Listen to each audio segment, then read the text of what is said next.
4장.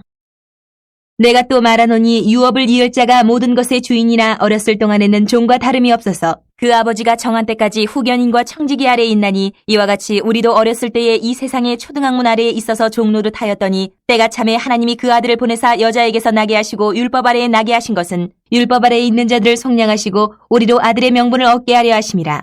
너희가 아들이므로 하나님이 그 아들의 영을 우리 마음 가운데 보내사 아빠 아버지라 부르게 하셨느니라. 그러므로 내가 이후로는 종이 아니요 아들이니 아들이면 하나님으로 말미암아 유업을 받을 자니라.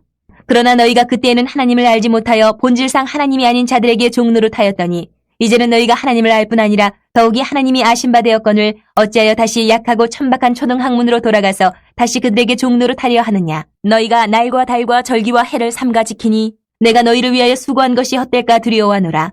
형제들아, 내가 너희와 같이 되었은즉 너희도 나와 같이 되기를 구하노라. 너희가 내게 해롭게 하지 아니하였느니라.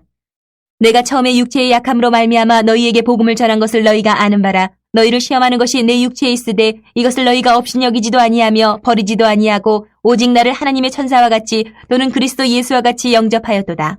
너희의 복이 지금 어디 있느냐? 내가 너희에게 증언하노니 너희가 할 수만 있었더라면 너희의 눈이라도 빼어 나에게 주었으리라. 그런즉 내가 너희에게 참된 말을 함으로 원수가 되었느냐? 그들이 너희에게 대하여 열심내는 것은 좋은 뜻이 아니요 오직 너희를 이간시켜 너희로 그들에게 대하여 열심을 내게 하려 함이라. 좋은 일에 대하여 열심으로 사모함을 받음은 내가 너희를 대하였을 때뿐 아니라 언제든지 좋으니라. 나의 자녀들아, 너희 속에 그리스도의 형상을 이루기까지 다시 너희를 위하여 해산하는 수고를 하노니 내가 이제라도 너희와 함께 있어 내 언성을 높이려 함은 너희에 대하여 의욕이 있음이라. 내게 말하라. 율법 아래에 있고자 하는 자들아, 율법을 듣지 못하였느냐? 기록된 바 아브라함에게 두 아들이 있으니 하나는 여종에게서 하나는 자유 있는 여자에게서 낳았다 하였으며 여종에게서는 육체를 따라 낳고 자유 있는 여자에게서는 약속으로 말미암았느니라. 이것은 비유니 이 여자들은 두 언약이라. 하나는 신의 산으로부터 종을 낳은 자니 곧 하갈이라. 이 하갈은 아라비아에 있는 신의 산으로서 지금 있는 예루살렘과 같은 곳이니 그가 그 자녀들과 더불어 종노릇하고 오직 위에 있는 예루살렘은 자유자니 곧 우리 어머니라. 기록된 바 잉태하지 못한 자여 즐거워하라. 산고를 모르는 자여 소리질러 외치라. 이는 홀로 사는 자의 자녀가 남편 있는 자의 자녀보다 많음이라 하였으니 형제들아, 너희는 이삭과 같이 약속의 자녀라. 그러나 그때의 육체를 따라 난 자가 성령을 따라 난 자를 받게 한 것 같이 이제도 그러하도다.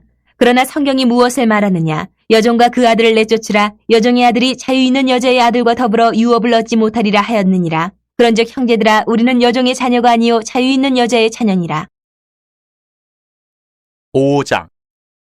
그리스도께서 우리를 자유롭게 하려고 자유를 주셨으니 그러므로 굳건하게 서서 다시는 종의 멍에를 매지 말라. 보라, 나 바울은 너희에게 말하노니 너희가 만일 할례를 받으면 그리스도께서 너희에게 아무 유익이 없으리라. 내가 할례를 받는 각 사람에게 다시 증언하노니 그는 율법 전체를 행할 의무를 가진 자라. 율법 안에서 의롭다함을 얻으려 하는 너희는 그리스도에게서 끊어지고 은혜에서 떨어진 자로다. 우리가 성령으로 믿음을 따라 의의 소망을 기다려노니 그리스도 예수 안에서는 할례나 무할례나 효력이 없으되 사랑으로서 역사하는 믿음뿐이니라. 너희가 다름질을 잘하더니 누가 너희를 막아 진리를 순종하지 못하게 하더냐? 그 권면은 너희를 부르신 이에게서 난 것이 아니니라. 적은 누룩이 온 덩이에 퍼지느니라. 나는 너희가 아무 다른 마음을 품지 아니할 줄을 주 안에서 확신하노라. 그러나 너희를 요동하게 하는 자는 누구든지 심판을 받으리라. 형제들아, 내가 지금까지 할례를 전한다면 어찌하여 지금까지 박해를 받으리요? 그리하였으면 십자가의 걸림돌이 제거되었으리니 너희를 어지럽게 하는 자들은 스스로 베어버리기를 원하노라. 형제들아, 너희가 자유를 위하여 부르심을 입었으나 그러나 그 자유로 육체의 기회를 삼지 말고 오직 사랑으로 서로 종노릇하라. 온 율법은 내 이웃 사랑하기를 내 자신같이 하라 하신 한 말씀에서 이루어졌나니 만일 서로 물고 먹으면 피차 멸망할까 조심하라. 내가 이르노니 너희는 성령을 따라 행하라. 그리하면 육체의 욕심을 이루지 아니하리라. 육체의 소욕은 성령을 거스르고 성령은 육체를 거스르나니 이 둘이 서로 대적함으로 너희가 원하는 것을 하지 못하게 하려 함이니라. 너희가 만일 성령의 인도하시는 바가 되면 율법 아래에 있지 아니하리라. 육체의 일은 분명하니 곧 음행과 더러운 것과 호색과 우상숭배와 주술과 원수 맺는 것과 분쟁과 시기와 분냄과 당짓는 것과 분열함과 이단과 투기와 술취함과 방탕함과 또 그와 같은 것들이라. 전에 너희에게 경계한 것 같이 경계하노니 이런 일을 하는 자들은 하나님의 나라를 유업으로 받지 못할 것이요 오직 성령의 열매는 사랑과 희락과 화평과 오래 참음과 자비와 양선과 충성과 온유와 절제니 이 같은 것을 금지할 법이 없느니라. 그리스도 예수의 사람들은 육체와 함께 그 정욕과 탐심을 십자가에 못 박았느니라. 만일 우리가 성령으로 살면 또한 성령으로 행할지니 헛된 영광을 구하여 서로 노엽게 하거나 서로 투기하지 말지니라. 6장. 형제들아, 사람이 만일 무슨 범죄한 일이 드러나거든 신령한 너희는 온유한 심령으로 그러한 자를 바로잡고 너 자신을 살펴보아 너도 시험을 받을까 두려워하라. 너희가 짐을 서로 지라. 그리하여 그리스도의 법을 성취하라. 만일 누가 아무것도 되지 못하고 된 줄로 생각하면 스스로 속임이라. 각각 자기의 일을 살피라. 그리하면 자랑할 것이 자기에게는 있어도 남에게는 있지 아니하리니 각각 자기의 짐을 질 것이라. 가르침을 받는 자는 말씀을 가르치는 자와 모든 좋은 것을 함께하라. 스스로 속이지 말라. 하나님은 업신여김을 받지 아니하시나니 사람이 무엇으로 심든지 그대로 거두리라. 자기의 육체를 위하여 심는 자는 육체로부터 썩어질 것을 거두고 성령을 위하여 심는 자는 성령으로부터 영생을 거두리라. 우리가 선을 행하되 낙심하지 말지니 포기하지 아니하면 때가 이름에 거두리라. 그러므로 우리는 기회 있는 대로 모든 이에게 착한 일을 하되 더욱 믿음의 가정되게 할지니라. 내 손으로 너희에게 이렇게 큰 글자로 쓴 것을 보라. 무릇 육체의 모양을 내려 하는 자들이 억지로 너희에게 할례를 받게 함은 그들이 그리스도의 십자가로 말미암아 박해를 면하려 함뿐이라. 할례를 받은 그들이라도 스스로 율법은 지키지 아니하고 너희에게 할례를 받게 하려 하는 것은 그들이 너희의 육체로 자랑하려 함이라. 그러나 내게는 우리 주 예수 그리스도의 십자가 외에 결코 자랑할 것이 없으니 그리스도로 말미암아 세상이 나를 대하여 십자가에 못 박히고 내가 또한 세상을 대하여 그러하니라. 할례나 무할례가 아무것도 아니로되 오직 새로 지으심을 받는 것만이 중요하니라. 무릇 이 규례를 행하는 자에게와 하나님의 이스라엘에게 평강과 긍휼이 있을지어다. 이후로는 누구든지 나를 괴롭게 하지 말라. 내가 내 몸에 예수의 흔적을 지니고 있노라. 형제들아, 우리 주 예수 그리스도의 은혜가 너희 심령에 있을지어다. 아멘.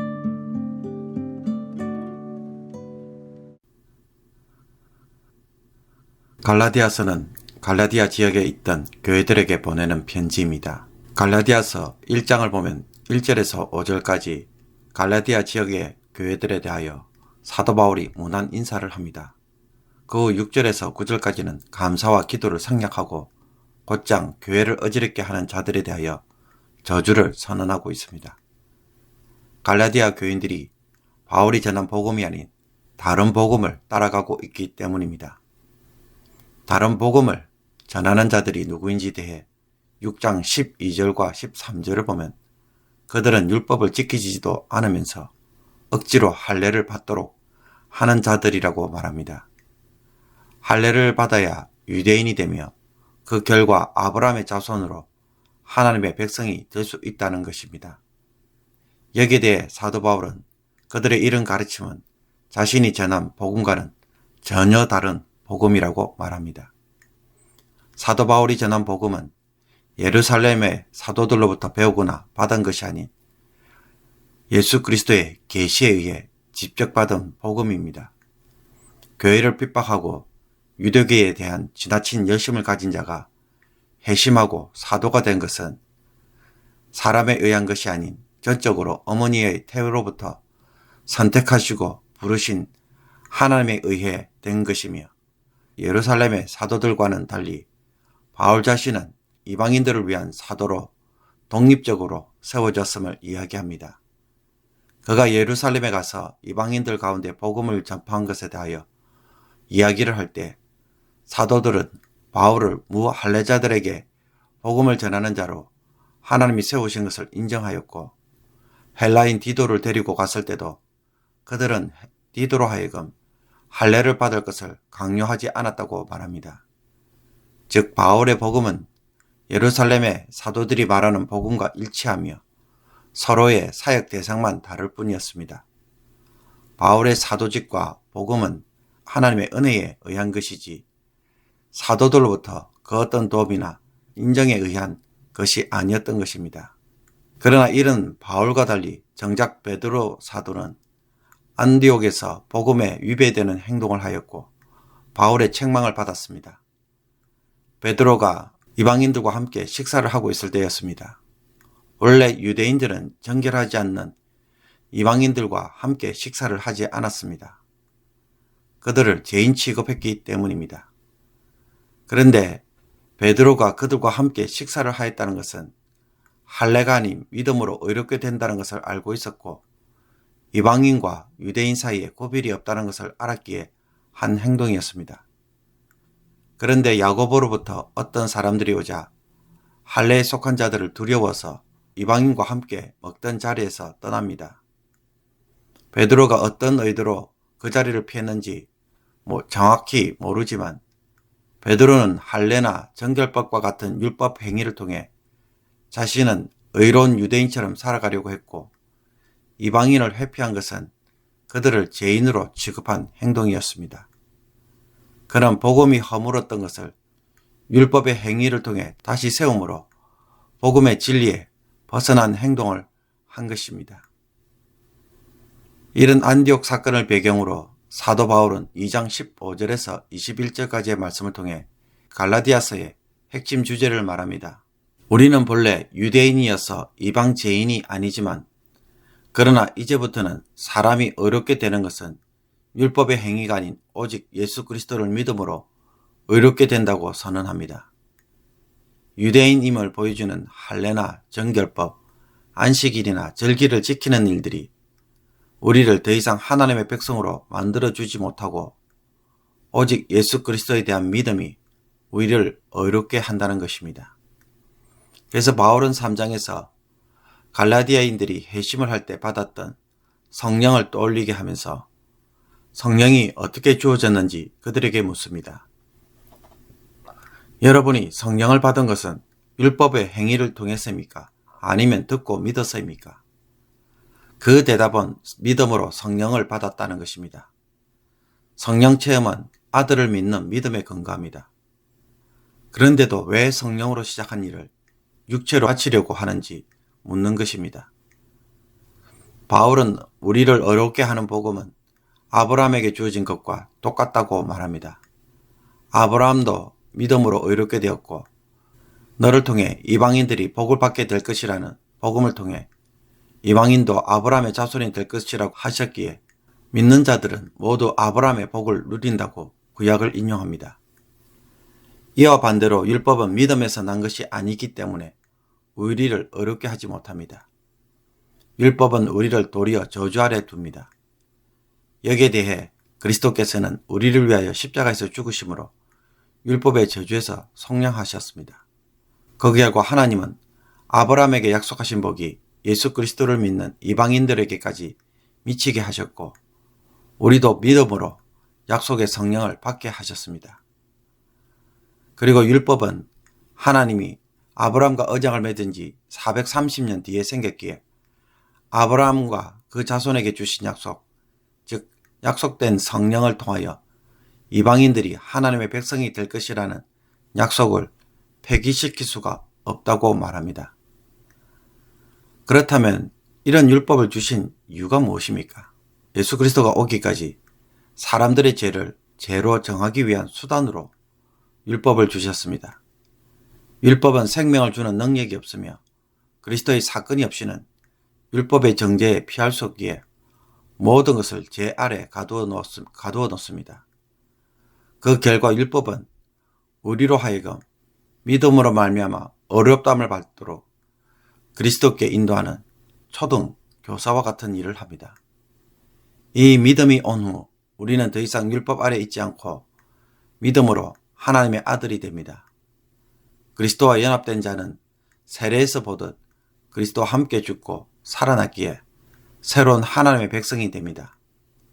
여기에는 유대인이든 이방인이든 그 어느 누구라도 차별 없이 한 몸을 이름으로 아브라함의 자손이 되고 유업을 이을 자가 되는 것입니다. 비유컨대 유업을 이을 자가 어리면 후견인이나 정직이 아래서 지도를 받으며 종처럼 자라나게 됩니다. 그러나 성인이 되면 그들의 지배에서 벗어나게 되고 이때부터는 아들로서 살게 되고 유업을 모두 받게 됩니다. 이 비유처럼 하나님도 예수님을 통해 율법 아래 있는 자들을 속량하시고 이것을 믿음으로 아들의 명분을 얻게 하셨습니다. 하나님은 아들의 영을 우리의 마음에 보내주심으로 이제 하나님을 아버지라 부르게 하시고 아들로 유업을 잊게 하시는 것입니다. 예수님을 믿음으로 주시는 성령이 우리로 하여금 이제는 종이 아닌 아들로서 살아가도록 해준다는 것입니다. 그러므로 바울은 갈라디아 교인들로 하여금 율법으로 돌아가서 다시는 종노릇하는 일들을 하지 말아야 한다고 권면합니다. 바울의 수고가 헛되지 않고 바울과 같이 되기를 원합니다. 바울은 자신과 거짓 교사들을 비교하면서 그들의 이기적 술책과는 달리 자신의 관심은 오로지 성도들 뿐이며 그리스도의 형상이 이루기까지 다시 한번 해산의 수고를 할 것이라고 말합니다. 그리고 교회를 다시 방문하게 되면 말하는 어투를 바꾸어 엄히 이 문제를 다룰 것이라고 경고합니다. 4장 21절에서 5장 12절까지의 본문을 보면 바울은 다시 한번 구약의 말씀을 인용하여 율법을 행하는 것은 노예의 삶을 사는 것이고 그리스도와 성령에 의한 삶은 자유라는 것을 아브라함의 두 아내와 두 아들의 비유를 통해 설명합니다. 그래서 갈라디아 교인들은 성령의 능력으로 인해 자유한 여인, 즉 사라에게서 태어난 아들 이삭과 같은 자들이고, 이 이삭이 종의 아들인 이스마엘, 즉 유대 거짓 교사들에 의해 핍박을 받고 있다고 말합니다. 성경은 여종과 아들을 내쫓으라고 하므로 여종의 아들이 자유하는 여자의 아들과 함께 유업을 얻지 못함을 언급합니다. 갈라디아 교인들 역시 자유 있는 여자의 자녀이기에 여종의 자녀와 함께 유업을 얻지 못합니다. 그리스도께서는 우리에게 자유를 주셨기에 갈라디아 교인들은 종의 멍에를 베는 일을 다시는 하지 말아야 할 것을 바울은 요구하는 것입니다. 만약 할례를 받아야겠다고 한다면 그것은 그리스도가 한 일을 무익하게 만들고 스스로 은혜에서 떨어진 자가 되며 그리스도에게서도 끊어진 자가 됩니다. 또한 이것은 율법을 다 지키겠다는 것인데 그렇게 할 수도 없을 뿐더러 그리스도께서 율법의 저주에서 해방시킨 사건을 무효화시키겠다고 말하는 것과 다를 바가 없습니다. 의롭게 되는 소망은 오직 성령에 의지하여 믿음을 따라 사는 삶에 있습니다. 사랑으로서 역사하는 믿음이 그것을 성취합니다. 그러므로 교회를 어지럽게 하는 자들을 향하여 바울은 스스로 배워보기를 원하노라고 말합니다. 이제 바울은 5장 13절에서 6장 10절까지의 말씀을 통해 믿음에 의한 삶이 어떻게 성도를 어렵게 할 수 있는지에 대해 마지막으로 논증합니다.